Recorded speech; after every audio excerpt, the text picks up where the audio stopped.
Hello friends, good morning. कैसे हैं आप लोग? आशा करते हैं अच्छे होंगे। आज फिर आप लोग के बीच उपस्थित है संविधान की अगली वीडियो के साथ। तो ये हमारी वीडियो 9 है। तो आप लोग इससे पीछे की जो 8 वीडियो है उसको आप लोग देखिए और समझिए और एग्जाम्स में जाके झंडा गाड़ के आइए। तो चलिए आज का वीडियो स्टार्ट करते हैं। आज की वीडियो स्टार्ट करने से पहले हम आप लोग से एक रिक्वेस्ट करते हैं कि अगर वीडियो अगर आप लोग को अच्छा लगे तो चैनल को लाइक, सब्सक्राइब और शेयर जितना से जितना हो सके कर दीजिएगा। तो चलिए वीडियो स्टार्ट करते हैं। हमारा आज का पहला क्वेश्चन है, किस शक्ति के अंतर्गत राष्ट्रपति लोकसभा और राज्यसभा में सदस्यों को मनोनीत करते हैं? तो राष्ट्रपति आंग्ल भारतीय समुदाय के दो सदस्यों को लोकसभा में मनोनयन करते हैं। यह अनुच्छेद 331 में है। अनुच्छेद 331 के तहत राष्ट्रपति आंग्ल भारतीय समुदाय के दो लोगों को लोकसभा में मनोनयन करते हैं। यह 331 में है। और यह राष्ट्रपति लोकसभा राज्यसभा में सदस्यों को मनोनीत करते हैं, ये उनकी विधायी शक्ति है। अध्यादेश जारी करते हैं राष्ट्रपति, अनुच्छेद 123 के तहत अध्यादेश जारी करते हैं, ये भी उनकी विधायी शक्ति है। तो इस क्वेश्चन का राइट आंसर क्या होगा? ऑप्शन बी होगा। अगला क्वेश्चन देखते हैं। अगला क्वेश्चन है, आंतरिक अशांति के आधार पर राष्ट्रीय आपातकाल की घोषणा कब हुई थी? तो आपातकाल की घोषणा अब तक 3 बार हुई है। आपातकाल 3 बार घोषणा इसकी हुई है। और आंतरिक अशांति के आधार पर राष्ट्रीय आपातकाल की घोषणा बस 1 बार हुई है, वो भी 1975 में। तो ऑप्शन सी राइट आंसर होगा। अगला क्वेश्चन देखते हैं। अगला क्वेश्चन है, किस राष्ट्रपति ने भारतीय डाकघर संशोधन विधेयक, बहुत ही इंपॉर्टेंट क्वेश्चन है, बार बार एग्जाम्स में पूछे जाते हैं, तो वीवीआई क्वेश्चन है किस राष्ट्रपति ने भारतीय डाकघर संशोधन विधेयक पर जेबी वीटो का प्रयोग किया था? तो जेबी वीटो का प्रयोग किया था ज्ञानी जैल सिंह ने। इस क्वेश्चन का राइट आंसर ऑप्शन ए होगा। ज्ञानी जैल सिंह ने 1986 में भारतीय डाकघर संशोधन विधेयक पर जेबी वीटो का प्रयोग किया था। तो इस क्वेश्चन का राइट आंसर ज्ञानी जैल सिंह होगा। और एक क्वेश्चन, जो एकता स्थल ज्ञानी जैल सिंह का समाधि स्थल है, तो ये भी आप लोग जान लीजिए। अगला क्वेश्चन है, राष्ट्रपति आपातकाल में लैंप के समान है जो सामान्यतः प्रकाशित नहीं होता किंतु व्यवस्था में व्यवधान आने पर स्वतः प्रकाशित होने लगता है। यह कथन किसका है? यह भी बहुत इंपॉर्टेंट है, एसएससी के एग्जाम्स में रिपीट हो चुके हैं। तो इसका राइट आंसर होगा R Venkataraman. Option B right answer होगा। क्वेश्चन फिर देख लीजिए, राष्ट्रपति आपातकाल में लैंप के समान है जो सामान्यतः प्रकाशित नहीं होता किंतु व्यवस्था में व्यवधान आने पर स्वतः प्रकाशित होने लगता है। तो इसका राइट आंसर आर वेंकटरमन होगा। अगला क्वेश्चन देखते हैं। भारत में एकमात्र निर्विरोध चुने जाने वाले राष्ट्रपति कौन थे? तो निर्विरोध राष्ट्रपति बने थे नीलम संजीव रेड्डी। इसका ऑप्शन सी राइट आंसर होगा। नीलम संजीव रेड्डी राइट आंसर होगा, ऑप्शन सी होगा। और जब निर्विरोध राष्ट्रपति ये चुने गए थे उस समय प्रधानमंत्री कौन थे? मोरारजी देसाई। उस समय प्रधानमंत्री मोरारजी देसाई थे, ये भी जान लीजिए। एक और क्वेश्चन इसी से है, जो किस राष्ट्रपति के समय में द्वितीय चक्र की मतगणना करानी पड़ी थी, तब उसके बाद राष्ट्रपति घोषित किए गए थे? तो उसका राइट आंसर बीबी गिरी। द्वितीय चक्र की मतगणना बीबी गिरी। भारत के पहले मुस्लिम राष्ट्रपति कौन थे? तो मुस्लिम राष्ट्रपति थे डॉक्टर जाकिर हुसैन। ये भारत के तीसरे राष्ट्रपति थे। पहले राष्ट्रपति डॉक्टर राजेंद्र प्रसाद, दूसरे राष्ट्रपति डॉक्टर सर्वपल्ली राधाकृष्णन, तीसरे राष्ट्रपति डॉक्टर जाकिर हुसैन। तो ये भारत के प्रथम मुस्लिम और भारत के तीसरे राष्ट्रपति थे। नीलम संजीव रेड्डी निर्विरोध चुने जाने वाले राष्ट्रपति थे। तो इसका राइट आंसर क्या होगा? ऑप्शन सी होगा। अगला क्वेश्चन देखते हैं। भारत की एकमात्र मुख्य न्यायाधीश जिन्होंने कार्यवाहक राष्ट्रपति, बहुत इंपॉर्टेंट क्वेश्चन है, कार्यवाहक राष्ट्रपति के रूप में काम किया, वो एकमात्र मुख्य न्यायाधीश अभी तक कौन है? M Hidayatullah. Option A right answer होगा। अगला क्वेश्चन देखते हैं। किस राष्ट्रपति की मृत्यु कार्यकाल के समय में हुई थी? तो कार्यकाल के समय में मृत्यु हुई थी तो डॉक्टर जाकिर हुसैन और फखरुद्दीन अली अहमद, दोनों राष्ट्रपति की मृत्यु कार्यकाल के पद पे रहते हुए हुई थी। तो इसका राइट ऑप्शन तो नहीं है इसमें, लेकिन ऑप्शन ए और बी जान लीजिए, ए और बी दोनों सही होगा।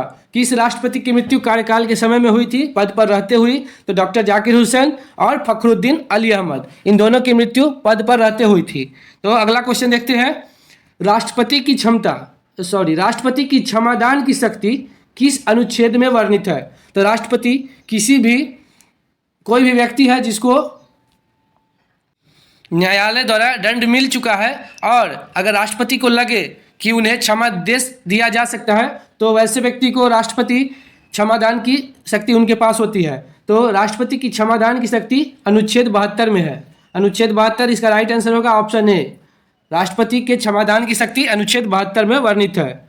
अगला क्वेश्चन, एक क्वेश्चन और, राष्ट्रपति लोकसभा को भंग करते हैं प्रधानमंत्री की सलाह पर, तो ये अनुच्छेद 85 में है। ये भी जान लीजिए, राष्ट्रपति लोकसभा को भंग कर सकते हैं किसके कहने पे, तो प्रधानमंत्री की सलाह पे। यह अनुच्छेद 85 में है, ऑप्शन डी होगा। आगे देखते हैं, राष्ट्रीय आपात के समय कौन से मौलिक अधिकार निलंबित नहीं होते हैं। तो राष्ट्रीय आपात जब लागू होता है तो उस समय अनुच्छेद 20 और अनुच्छेद 21 दोनों ऐसे अधिकार हैं, मौलिक अधिकार है जो निलंबित नहीं होते हैं। तो इसका राइट आंसर क्या होगा, ऑप्शन डी होगा। अनुच्छेद 20 और अनुच्छेद 21 दोनों निलंबित नहीं होते हैं। एकदम आराम से समझिए। अगला क्वेश्चन है, भारत में एक व्यक्ति राष्ट्रपति के लिए अधिकतम कितनी बार निर्वाचित हो सकता है। तो भारत का कोई भी व्यक्ति राष्ट्रपति के लिए अधिकतम जितनी बार चाहे राष्ट्रपति बन सकता है, राष्ट्रपति के चुनाव में खड़ा हो सकता है। और एक और इम्पोर्टेंट क्वेश्चन, राष्ट्रपति के चुनाव के लिए न्यूनतम आयु सीमा 35 वर्ष है, लेकिन अधिकतम आयु सीमा कुछ नहीं है। जितना 100 वर्ष का आदमी चाहे तो राष्ट्रपति का चुनाव लड़ सकता है और राष्ट्रपति बन सकता है। तो इस क्वेश्चन का राइट आंसर क्या होगा, ऑप्शन डी होगा। अगला क्वेश्चन है, राष्ट्रपति का निर्वाचन किस प्रकार से होता है। तो राष्ट्रपति का निर्वाचन अप्रत्यक्ष रूप से होता है, ऑप्शन सी राइट आंसर होगा। राष्ट्रपति आंग्ल भारतीय समुदाय के 2 लोगों को लोकसभा में मनोनीत करते हैं अनुच्छेद 331 के तहत। इसी में एक क्वेश्चन और, राष्ट्रपति आंग्ल भारतीय समुदाय के एक सदस्य को लोकसभा में विधानसभा में मनोनीत कर सकते हैं, वह अनुच्छेद 333 में है। राज्यपाल करे तो 333 में है और राष्ट्रपति करे तो 331 में है। अगला क्वेश्चन देखते हैं, राष्ट्रपति लोकसभा को किसके सलाह पर भंग कर सकता है। तो प्रधानमंत्री की सलाह पर लोकसभा को भंग करते हैं, ऑप्शन ए राइट आंसर होगा। अगला है, डॉक्टर नीलम संजीव रेड्डी निर्विरोध चुने गए थे। तो डॉक्टर नीलम संजीव रेड्डी का निर्विरोध चुनाव किस प्रधानमंत्री के कार्यकाल में हुआ था। तो उस समय प्रधानमंत्री थे Morarji Desai, option B right answer होगा। अगला क्वेश्चन देखते हैं, विधि द्वारा, एक क्वेश्चन इससे और इम्पोर्टेंट ले लेते हैं, जो कौन से ऐसे प्रधानमंत्री थे जो लोकसभा में कभी उपस्थित नहीं हुए। तो उसका राइट आंसर होगा चौधरी चरण सिंह। इस ऐसे याद कर सकते हैं, जो लोकसभा में कभी चरण नहीं रखे, कौन, चौधरी चरण सिंह थे। लोकसभा में कभी प्रधानमंत्री थे लेकिन कभी लोकसभा में उपस्थित नहीं हुए, चौधरी चरण सिंह। एक और क्वेश्चन, ऐसे प्रधानमंत्री जिनके विरुद्ध अविश्वास प्रस्ताव लाया गया था, तो वो प्रधानमंत्री थे विश्वनाथ प्रताप सिंह, ऑप्शन डी होगा। तो निर्विरोध चुने गई नीलम संजीव रेड्डी, उस समय प्रधानमंत्री कौन थे, Morarji Desai, option B right होगा। अगला क्वेश्चन देखते हैं, विधि द्वारा स्थापित प्रक्रिया किस देश के संविधान से लिया गया है।